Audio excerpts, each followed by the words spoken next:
България е събрала на компактна територия изключително разнообразие от природни богатства, от алпийски върхове и древни гори до пясъчни плажове, подземни пещери и лековити минерални извори.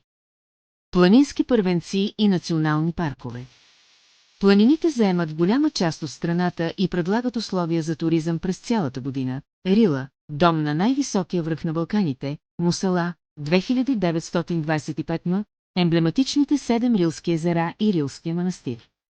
Пирин, известен със своя алпийски характер, връх Вихран, 2914 м, и национален парк Пирин, който е под защитата на ЮНЕСКО. Тук се намира и най-старото иглолисно дърво в България – Байкушевата мура. Стара планина, Балканът разполовена от билото си, тя съхранява национален парк Централен Балкан с вековни букови гори, също обект на ЮНЕСКО, и най-високия водопад на Балканите – Райското пръскало, 124,5 м. Родопи, мистичната планина на Орфей, известна с мекия си релиф, обширните иглолисни гори, Триградското ждрело и чудните скални форми като Дяволския мост и чудните мостове. Водни богатства, реки, езера и Черно море. Водните ресурси на България са ключова част от природния и ландшафтен капитал на страната – Черноморско крайбрежие. Включва над 378 км ивици с златни пясъчни дюни на юг, Синеморец, Иракли и величествени скалисти брегове на север, Нос Калиакра, Тюленго.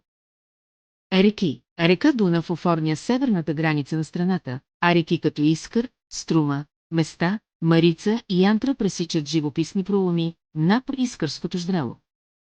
Езера и биосферни резервати. Биосферният резерват Сребърна край Дунав е сладководно езеро под закрилата на ЮНЕСКО, служещо за убежище на десетки видове редки и застрашени птици, скални феномени и подземни светове. Природните сили са изваивали българските земи в продължение на милиони години. Белоградчишки скали, уникални червеникави скални фигури, простиращи се на десетки километри в северозападна България. Побитите камъни, единствената естествено формирана пустиня в Източна Европа, разположена близо до Варна, с кухи каменни колони. Пещери. Страната разполага с над 4500 пещери, сред които Дяволското гърло с подземния си водопад, общо, проходна, с естествените си скални отвори, Шеве пещере е Магурата с преисторическите си рисунки, минерални извори и балнеология. България се нарежда на едно от първите места в Европа по брой и дебит на минералните извори. Градове като Велинград, обявен за спа столица на Балканите, Хисаря, Сандански, Девин и Сапарева баня, където се намира единственият гейзер фонтан на Балканите, поддържат дългогодишни традиции в балнеолечението и спа туризма. Като съчетание от разнообразен релиф, съхранена биологична даденост и лесен достъп до природните забележителности, България предлага условия както за активен екотуризъм, така и за отдих сред природата.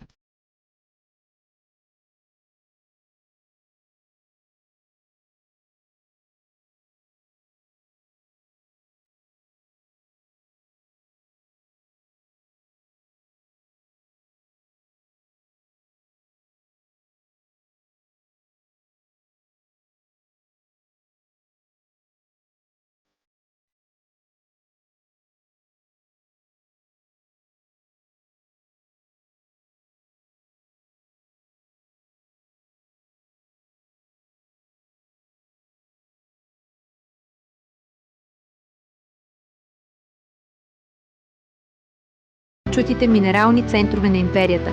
Днес в Хисаря все още стоят огромните римски терми с басейни, някога облицовани с бял мрамор, а под земята продължават да извират 20